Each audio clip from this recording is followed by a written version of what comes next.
Isang kilalang aktres ang usap-usapan ngayon sa showbiz world matapos kumalat ang balitang may malaking anunsyo umano itong gagawin tungkol sa susunod na hakbang sa kanyang karir.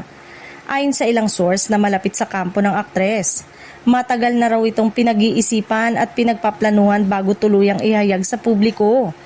Matagal na ring napapansin ng mga tagahaga na tila may mga pagbabago sa galaw ng naturang aktres.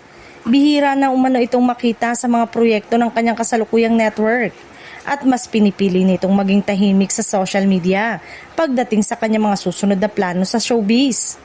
Dagdag pa ng ilang insiders, posibleng may kinalaman ang nalalapit na anunsyo sa paglipat ng network o bagong kontrata sa ibang kumpanya.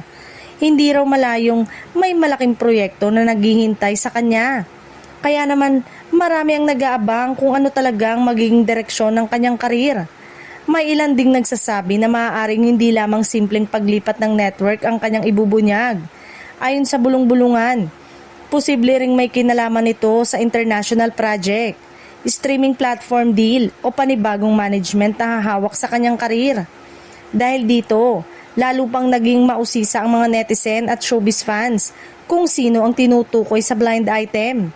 Marami ang naglalabas ng kanika nilang mga hula sa social media habang hinihintay ang kumpirmasyon mula mismo sa kampo ng aktres.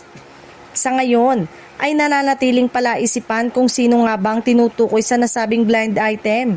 Ngunit isang bagay ang sigurado, kapag tuluyan ang inilabas ang kanyang malaking anunsyo, tiyak na mauugong na naman ang mundo ng showbiz at magiging mainit na usapin ito sa mga susunod na araw.